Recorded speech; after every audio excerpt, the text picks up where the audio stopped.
Okay, baby, let's talk about the energy and frequency of money. Because I know you think those are the same thing. And that's what's happening is in the online space and the words and the language that everyone's using, it feels like those two things are the same thing, but they're not. But I dropped my phone. The point is that they're not the same thing. So let's talk about what they actually are then. When we talk about the energy of money, that's like literally how you feel about it. That's like working on your energy around money is doing things like the affirmations, it's going for a walk, it's listening to music, doing things and actions that can shift your energy and the way that you feel.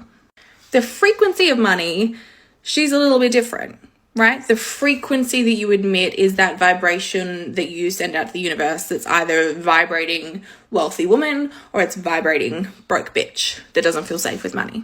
And what happens is I see lots of people out there online teaching you how to shift your energy around money.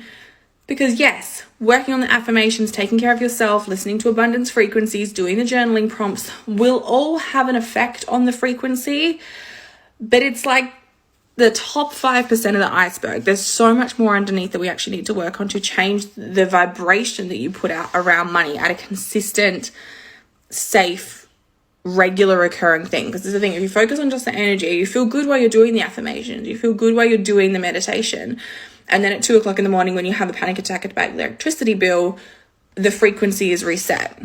So what is actually working on the frequency of money, the frequency of you, what you put out, shifting from that broke bitch frequency into one of abundance? That is the deeper work that people don't want to talk about because it's not as sexy and it's not as Instagrammable and marketable and bite-sized, because when you get into the frequency of money, it's like, let's look at your childhood wounds. Let's look at the financial trauma that you've experienced. Let's deeply dive into your subconscious programming and rewire that blueprint and change that frequency to one from scarcity to something of abundance. And that work is the stuff people don't really want to do because that's the shadow work. That's their, oh my God, I have to look at this and I have to feel things type of work.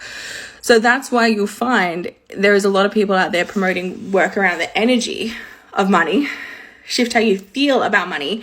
And what we really need to be doing is, yes, that, but you also need to be working on the frequency, the subconscious stuff, your actual relationship with money, that frequency and vibration that you're sending out to the world. And that comes from doing the deeper inner work. So it's a combination of both.